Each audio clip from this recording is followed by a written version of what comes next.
नमस्कार दोस्तों, आपके चैनल टीम टेक सपोर्ट में आप सभी को बहुत बहुत स्वागत है। और एक नई वीडियो के साथ मैं विनय विश्वास फिर से हाजिर हूं। आशा करता हूं सभी बहुत अच्छे हैं और अपने बिजनेस को आगे लेके जाने के लिए आप तरह तरह की कोशिश तो करते ही होंगे। आज जिस विषय में आलोचना करेंगे, जिस विषय में बातचीत करेंगे इस वीडियो में, इसके ऊपर मैंने इससे पहले भी कई दफ़ा बात करने की प्रयास किया है।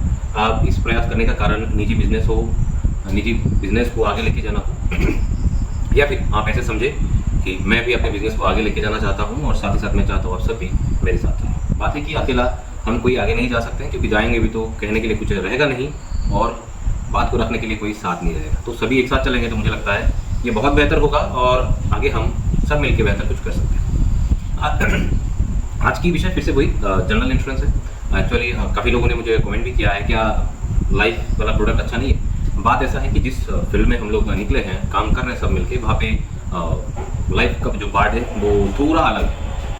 सो हम लोग जनरल को लेके ही आगे चलते हैं और हमारा बिजनेस का जो एक आप कह सकते हैं कि बिजनेस के साथ जो चीज़ें कनेक्टेड है, इसमें जनरल इंश्योरेंस है वो मेल खाता है और इसको लेके अपने बिजनेस के साथ और अपने बिजनेस की ढांचे में इसको ऐड करके हम बहुत दूर तक आगे जा सकते हैं। बराबर पिछले 4 से 5 सालों में मैं और मेरा टीम रेगुलर यही चीज़ों के पीछे समय दे रहा हूँ। कुछ ऐसा बिजनेस हो, देखिए बिजनेस बहुत तरह के होगा, सोच बहुत तरह के होंगे, लोग अलग है तो सोच भी अलग होगा। हम लोग किस तरह की चीज़ों को लेके सोच रहे हैं और जिन चीज़ों को लेके सोच रहे हैं, कुछ ऐसा भी बिजनेस हो जिस बिजनेस में कस्टमर को ढूंढना कम पड़े। ऐसा कभी भी संभव नहीं कि कस्टमर ढूंढना ही ना पड़े, पर यह बहुत ज़रूरी है कि अपने बिजनेस पे कस्टमर कम ढूंढना पड़े। एक लिमिट पे हम ढूंढेंगे और इसका रिजल्ट जो है वो 2 गुना 4 गुना ऐसा। मान लीजिए हमने 2 कस्टमर ढूंढा और वही 2 कस्टमर हमें और 2 कस्टमर थे और वो कस्टमर भी जो है आए विलिंग आए, वो खुद से ही आए, बहुत ज़्यादा प्रेशर करने की ज़रूरत नहीं है। लाइफ में ये नहीं होता है। सो बातें जनरल इंश्योरेंस के ऊपर है और जनरल इंश्योरेंस में कुछ ऐसे प्रोडक्ट के ऊपर जिस प्रोडक्ट में कस्टमर को बहुत ज़्यादा प्रेशर नहीं करना होता है अपने सामान को बेचने के लिए। बात होता है फिर भी इसके अंदर में कि इस प्रोडक्ट से क्या सिर्फ सस्टेनेबिलिटी मिल सकता है, क्या यह प्रोडक्ट ऐसा इनकम दे सकते हैं कि हमें और किसी बिजनेस करना ही ना पड़े, इस बिजनेस को हम सही तरीके से सही ट्रैक पे लेके आ सकते हैं, क्या ये बिजनेस रेगुलर है, क्या आपके अर्निंग को रेगुलरिटी दे सकते हैं। ऐसे बहुत सारे बिजनेस इस जनरल इंश्योरेंस पे, बहुत सारे सवाल इस जनरल इंश्योरेंस पे है। इन सारे सवाल का मैं खंडन थोड़ा करता हूँ जो जिसके साथ मैं पिछले 7-8 साल से जुड़ा हुआ हूँ as a CSC general insurance seller, क्योंकि पहली बार सीएससी ने ये पॉस्ट मॉड्यूल मार्केट में लाया मेरे हिसाब से।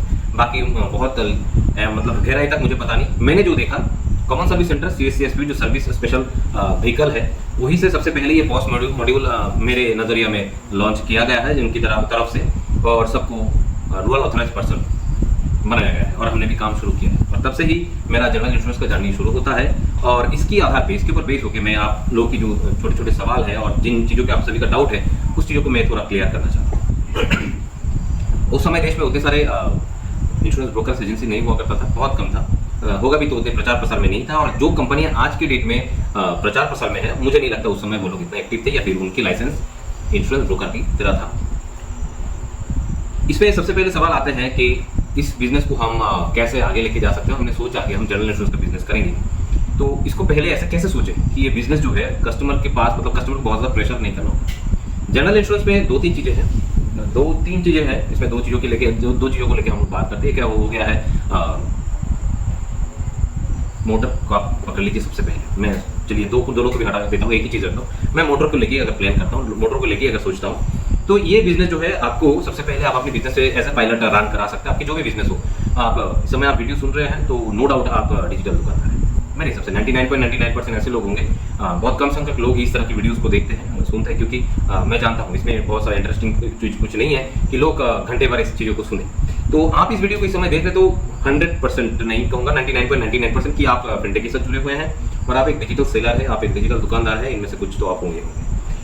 तो जो भी आपका बिजनेस है इस समय, आप डिजिटल दुकानदार हो, डिजिटल सेलर हो, आप CSC या VLE हो, जो भी हो इस मार्केट में, फिनटेक मार्केट में, आप जनरल इंश्योरेंस की इस प्रोडक्ट को, मोटर वाला प्रोडक्ट को आप अपने बिजनेस में एज पायलट रन करा सकते हैं। सबसे पहले अगर आप डिजिटल सेलर हो, मतलब आपके पास एक कस्टमर की फुटफॉल है, कुछ कस्टमर रेगुलर बेसिस में आपके पास आते हैं, कुछ कस्टमर रेगुलर आपसे प्रोडक्ट लेते हैं, तो पायलट रन करने के लिए ये लोग सबसे बेहतर है। और आज के डेट में 2 व्हीलर नहीं है, ऐसे घर बहुत कम है।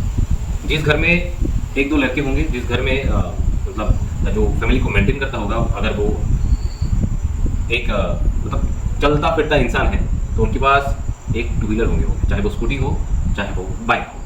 तो मतलब पायलट करना तो मुश्किल बात है ही नहीं, आपको सिर्फ अपने कस्टमर को टारगेट करना है, कौन आपके कस्टमर है, और अपने पायलट को रन करना है। आप इसको ट्रैक पे कैसे लेके आएंगे? पायलट तो आपने शुरू कर दिया, आपके पास कस्टमर आते हैं, आप उन कस्टमर को फोर्स करते हैं अपने बिजनेस को आगे लेके जाने के लिए, उनको फोर्स करते हो कि भाई हमसे आप अपनी टू व्हीलर के इंश्योरेंस कराओ, या पर ये पायलट आप रन ही करा सकते हो, पर इसको आप ट्रैक पे कैसे लेके आ सकते हैं?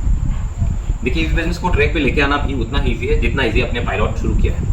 ट्रैक पे लेके आने के लिए सबसे पहले आपने अपने कस्टमर को टारगेट कर लिया, अपने कस्टमर को आप अपनी बात कहना शुरू कर दिए कि मैं जनरल इंश्योरेंस का बिजनेस करता हूँ, मैं एक पॉस एजेंट हूँ, और पॉइंट ऑफ सेल पे मैं आपका बाइक का इंश्योरेंस बना के दे सकता हूँ, और इंस्टेंट आपको गाड़ी या बाइक के इंश्योरेंस में आपको बना के उसके पेपर रेडी करके दे सकता हूँ। और उसमें कुछ कस्टमर आपका रेडी राजी होंगे तो कर लेंगे, कुछ कस्टमर टाइम ही नहीं हुआ है इंश्योरेंस के इसलिए नहीं करेंगे, कुछ कस्टमर्स दुविधा में है, टाइम बहुत कमी है, बात करने का समय नहीं है। तो पायलट में ये सब होता रहता है। पर ट्रैक में आने के लिए आपको कस्टमर को रजिस्टर करना होगा सबसे पहले। क्या होता है, कहीं पे भी आप जाते हैं, आप किसी भी बड़े मॉल पे जाते हैं, तो जब भी बिलिंग करते हैं आपका पर्सनल थोड़ा डाटा जो है वो अपने सिस्टम में स्टोर कर लेते हैं। आप बिग बाजार पहले गए होंगे, वहाँ पे भी देखे होंगे आप सभी। अभी आप लोग पेंटालून में जाते हैं, इसके बाद वी मार्ट पे जाते हैं, जो भी शॉपिंग मॉल में जाते हैं, आप प्रोडक्ट खरीदते हैं, लास्ट में बिलिंग के टाइम आपके मोबाइल नंबर वो लोग सेव करते हैं आपके नाम के साथ, और तरह तरह के ऑफर जो है टाइम पे टाइम आप सभी को भेजता रहता है। तो आपको भी, आप एक छोटा दुकानदार है, आप छोटा डिजिटल सेलर है, उन लोगों के सामने वैसे बेसिकली तो है नहीं, आप बहुत बड़े काम कर रहे हैं, तो आपको भी अपने कस्टमर का रजिस्ट्रेशन करना शुरू करना होगा। सिस्टम पे नहीं, सिस्टम पे करेंगे तो आपके पास जो फुटफॉल है या फिर आपके पास जो कस्टमर्स आते हैं, अगर आप उनका उस तरह से सिस्टम में करना शुरू करेंगे तो इसमें टाइम भी लगेगा, और इसमें आपका जो कस्टमर है वो भी बहुत बुरा फील करेंगे कि क्या उनके हमारा डेटा ले रहे हैं। सो बेहतर होगा जो भी कस्टमर आपकी दुकान में आते हैं उनका नाम है, फ़ोन नंबर आप रख सकते हैं, और इनको सीरियसली एक सवाल पूछ सकते हैं। क्या मैं आपसे एक सवाल पूछ सकता हूँ, क्या आप कोई टू व्हीलर या फोर व्हीलर चलाते हैं, या फिर आप ओनर है ऐसा कुछ प्रोडक्ट का, ऐसा पूछ ही सकते हैं। ज़्यादातर लोगों के पास आप समझ आते हैं, हेलमेट लेके दुकान में आते हैं, क्योंकि हेलमेट साइकिल में रखेंगे तो चोरी हो जाता है। कुछ लोग रखे चले आते हैं तो हाथ में उनके साइकिल की कीज रहते हैं, तो ये देखिए भी आपको पता चल जाता है। सो बाकी का सवाल अगर आप कह देते तो एक छोटा सा डेटा बन जाता है। बिना विश्वास, मोबाइल नंबर 98623600, एक टू व्हीलर उनके पास है, उनकी कोई जरूरत फिलहाल तो आप छोड़ दीजिए। कहिएगा किसी भी समय किसी भी समय आपको कॉल करेंगे जब मैं फ्री रहूँगा। अगर आप फ्री रहेंगे तो थोड़ा रिस्पॉन्स कीजिएगा। फिलहाल मैं एक इंश्योरेंस एजेंट की तरह काम कर रहा हूँ, कस्टमर समझ जाएंगे। मुझे लगता है 80 to 85% कस्टमर जो है आपको रेस्पॉन्स करेगा, और आगे के डेटा भी आपके साथ शेयर करेंगे कि मेरा एक पासर 150 है और मैंने ये 5 साल के लिए खरीदा है, सॉरी इसका इंश्योरेंस मैंने 5 साल के लिए खरीदा है। इसमें भी आपका जवाब है, आपको पता है ज़्यादातर इंश्योरेंस कंपनियाँ 1 साल फर्स्ट पार्टी और 4 साल थर्ड पार्टी करके देती है। इसमें भी आपका बहुत सारे जवाब है उनको देने के लिए और उनसे अपना बिजनेस रिकवर करने के लिए। बाकी अगर इससे पुराना साइकिल हो या फिर इसके पहले की मॉड्यूल हो, जिस मॉड्यूल पे 1 साल की इंश्योरेंस पे साइकिल बेचा जाता था, तो उनका टाइम डेट आप ले सकते हैं, कब उनका इंश्योरेंस का लास्ट डेट है और किस कंपनी ने पहले लास्ट किया था और क्या था उसका प्रोडक्ट, मतलब थर्ड पार्टी था या फर्स्ट पार्टी था, ये आप जान सकते हैं। इतना सा डेटा जो है काफ़ी है आपके बिजनेस को रेगुलर करने के लिए, कैसे आप बिजनेस को ट्रैक पे लाने के लिए। आप अपने बिजनेस के साथ साथ इस पायलट प्रोडक्ट को भी आप रेगुलर करते जा रहे हैं। रेगुलर हर दिन आप कुछ ना कुछ कस्टमर के साथ आपका वेट हो रहा है, आप उनका डाटा सेव करते जा रहे हैं, फिर आप इनको कॉलिंग करा रहे हैं, मतलब कस्टमर का डेटा आपके पास प्रॉपर वे में स्टोर होता जा रहा है। तो ये हो गया आपकी बिजनेस जो है वो ट्रैक पे चला आया। आपके पास एक प्रॉपर ट्रैक है कि आपको जनरल इंश्योरेंस का बिजनेस करना है, कस्टमर जो भी आपके नज़दीक में उनका टू व्हीलर हो या फोर व्हीलर हो या जो भी हो उसका इंश्योरेंस मुझे करना है, और मिनिमम प्रॉफिट पे मुझे उनको इंश्योरेंस करके देना है। अब आते हैं रेगुलरिटी पे। रेगुलरिटी पे बिजनेस रेगुलर बिजनेस पे आने के लिए, और आपके बिजनेस को आप अगर रेगुलर करना चाहते हैं, अभी आप सोच रहे हैं कि मेरा जो किराना स्टोर है या फिर मैं एक डिजिटल सेलर हूँ, तो मैं ये सब कर ही सकता हूँ। अब आप कस्टमर को कॉल करना शुरू किए ऑन टाइम पे, ठीक कस्टमर का जो इंश्योरेंस का लास्ट डेट है वो खत्म होने से पहले आपने इनको कॉल पे ले लिया और आप पूछने लगे हमारे कस्टमर से, आपका डेट अगले 15 अगस्त को है, क्या आप इंश्योरेंस आगे हमारे साथ कराना चाहेंगे, क्या मैं आपका इंश्योरेंस करा सकता हूँ, ऐसा कुछ इशू ना हो तो ये सर्विस मैं आपको देना चाहता हूँ। एकदम प्रॉपर वे में आप अपनी प्रोडक्ट के बारे में इनको बता दीजिए। रेट क्या होगा, आपको टू व्हीलर है तो आपको पता ही रहेगा कि 843 में एक थर्ड पार्टी इंश्योरेंस हो जाते हैं 150 की सीसी के नीचे साइकिल की, आप इनको बेझिझक बता सकते हैं। और इसमें आपका जो कमीशन बनता है, ये बहुत जगह पे बहुत अलग अलग कमीशन है, आप अपने हिसाब से इनको कमीशन के बारे में बता सकते हैं, सॉरी रेट के बारे में बता सकते हैं। उनके लिए गिफ्ट रेट ना घटा के आप इनको गिफ्ट दे सकते हैं, रेट ना घटा के आप इनको एक पेन दे सकते हैं, रेट ना घटा के आप इनको एक कैलेंडर दे सकते हैं। ये आपकी मर्जी, आप कैसे कस्टमर के साथ डील करेंगे, आप कस्टमर को कैसे अपनी ओर खींचेंगे वो आपकी बारी है। पर ये सब करना मुझे लगता है पहले समय बहुत जरूरी है, क्योंकि कमीशन आज जो मिलेगा सो 1 साल बाद भी उस टाइप की कमीशन मिलेंगे, आपको कमीशन मिलता ही रहेगा और ये कस्टमर रेगुलर आपको बिजनेस देता रहेगा। तो बिजनेस जो है एक तरफ से आपके पास रेगुलरिटी में, मतलब रेगुलर वे में आना शुरू हो गया, आप कस्टमर को रेगुलर कॉल करना शुरू किए और कस्टमर धीरे धीरे मूव होना शुरू कर दिए। 80 to 85% गारंटी है वो कस्टमर आपके पास आएंगे और वो कस्टमर आपसे इंश्योरेंस कराएंगे। कभी कभार ऐसा भी होगा कि वो कस्टमर आपको और 10 कस्टमर की खोज भी देंगे ताकि आप एक बेहतर प्रोडक्ट उनकी दोस्तों को भी दे सकें। सो एक चीज़ और एक बिजनेस, एक ऐसा बिजनेस जिसके लिए कस्टमर बहुत ज़्यादा प्रपोज, इनके पास प्रपोजल की लाइन लगाने की कोई ज़रूरत नहीं। एक ऐसा प्रोडक्ट जिसको कस्टमर की हर दिन ज़रूरत है और ना करने पर उनको पेनल्टी भी होगा और लंबी पेनल्टी होगा जो करना ही पड़ेगा। डॉक्टर के पास गए तो मेडिसिन जैसे खाना ही पड़ेगा। सो साइकिल अपनी खरीदा, मतलब 2 व्हीलर 4 व्हीलर कुछ अपनी खरीदा तो हर साल इंश्योरेंस करना भी मैंडेटरी है और करना ही पड़ेगा। सो ऐसा प्रोडक्ट है जिसपे किसी को आपको कोई प्रेशर देने की जरूरत नहीं है। पायलट आपने शुरू किया था, फिर आपने कस्टमर ट्रैक करना शुरू कर दिया अपने बिजनेस को ट्रैक पे, इस पायलट बिजनेस को ट्रैक में लाने के लिए। फिर आपने कस्टमर के ऊपर फोकस करना शुरू किया और इनको प्रपोज करना शुरू कर दिया अपने प्रोडक्ट को बेचने के लिए, मतलब आप बिजनेस को रेगुलर करना चाहते हैं। और लास्ट में आते हैं इस बिजनेस को आप कैसे सस्टेन करें और इस बिजनेस से आप एक छोटे पार्ट आपकी बिजनेस की या फिर आपके अर्निंग के एक छोटे पार्ट को आप कैसे सस्टेनेबल कर सकते हैं। देखिए एक टाइम पे ऐसा आएगा कि कस्टमर जो है हर दिन पहले जैसा नहीं आएंगे, पर वही कस्टमर से आपको एक बेहतर सस्टेनेबिलिटी मिल सकता है। वो कैसे? वही कस्टमर जैसे आपके बिजनेस पे ऐड होते जाएंगे, फिर आपको अपने कस्टमर को ढूंढने के लिए आपका सिस्टम आपको बदलना होगा। वो किसी और वीडियो में हम आपसे शेयर करेंगे किस तरह से आगे भी आप टारगेट करेंगे, आपकी दूर की कस्टमर को आप टारगेट करेंगे, कैसे दूर की कस्टमर को आप अपने पास बुलाएंगे। उसके भी बहुत सारे अपॉर्चुनिटीज आज की डेट में इंडिया में है। आप घर में बैठ के भी लगभग 10-15 किलोमीटर दूर अपने स्टेट के अंदर कहीं पे भी अपना प्रोडक्ट आज बेच सकते हैं। लोग तो देश भर में बेचते हैं, दुनिया भर में बेच सकते हैं। तो आप अपने डिस्ट्रिक्ट को भी अगर कवर कर सकते हैं, अगर कवर करना चाहते हैं तो बेहतर एक सस्टेनेबिलिटी आपको मिलेगा। और इसका जो बेहतर चीज़ मिलेंगे वो होता है रिवॉर्ड, मतलब आपको एक बेहतर अर्निंग रिवॉर्ड की तरफ मिलेंगे। और जनरल इंश्योरेंस आज के डेट में मुझे लगता है एक ऐसा प्रोडक्ट है जो कस्टमर को भयभीत से आप बेच सकते हैं। ऐसा भी डर नहीं कि कस्टमर डर के भाग जाए, पर एक ऐसा प्रोडक्ट जो डर कस्टमर को आपके पास बार बार लेके आएगा और हर बार लेके आएगा और साथ में वो कम से कम एक कस्टमर 4 से 5 कस्टमर को साथ लेके आएंगे। हम इस दुकान पे जाते हैं तो 10 मिनट में इंश्योरेंस रेडी होता है और पेपर हमें तुरंत मिल जाता है और 30 दिन के अंदर, ज़्यादातर पॉलिसियाँ 30 दिन लग जाते हैं कि वो हमारे जो ऑनलाइन पेपर्स होते हैं रोड की साइड, जो रोड एंड टैक्सेस की साइड होते हैं और हर स्टेट की उस साइड में ये अपडेट भी हो जाता है। एक्चुअली ये तो सेंट्रली भी हो चुके हैं। तो वो कस्टमर हर बार आपके पास जब भी आएंगे कुछ नए कस्टमर बना के लेके आएंगे और वो हर एक नए कस्टमर आपको हर साल कुछ नए कस्टमर देके जाएंगे। तो ये हो गया एक सस्टेनेबल बिजनेस और ये आपको लॉन्ग टाइम तक आगे लेके जाएंगे। और एक चीज़ का ध्यान जरूर रखिएगा, जिस बिजनेस से आपने शुरुआत किया है किसी भी दूसरे पायलट या फिर तीसरे प्रोडक्ट के चक्कर में पहले बिजनेस को कभी भी जरा सा भी ठेस बहुत पहुंचाएगा, क्योंकि पहला बिजनेस जो है वो बहुत ही इंपॉर्टेंट होते हैं। इसके और ध्यान रखना आपको काफ़ी ज़रूरी है।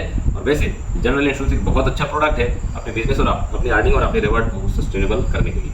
अगर चीज़ें अच्छी लगे हैं तो जनरल इंश्योरेंस के साथ जल्द से जल्द ज़रूर जुड़ जाइएगा। और ख्याल रखिएगा कुछ कंपनियों के बारे में कि वो कंपनी जिसके साथ जहाँ पे भी आप पॉस एजेंट बन रहे हैं उनकी बर्ताव कैसा है, उनका मार्केट वैल्यू कैसा है, मार्केट में उनके बारे में कैसा बातें होते हैं, या फिर उस कंपनी में जब आप काम करेंगे तो सर्विस एंड सपोर्ट आपको कैसा मिलेगा, कमीशन आपको किस तरह से मिलते हैं, ये चीज़ों के बारे में जानना जरूरी है। आज हमारे पास बहुत सारे ब्रोकरेज कंपनियां हैं।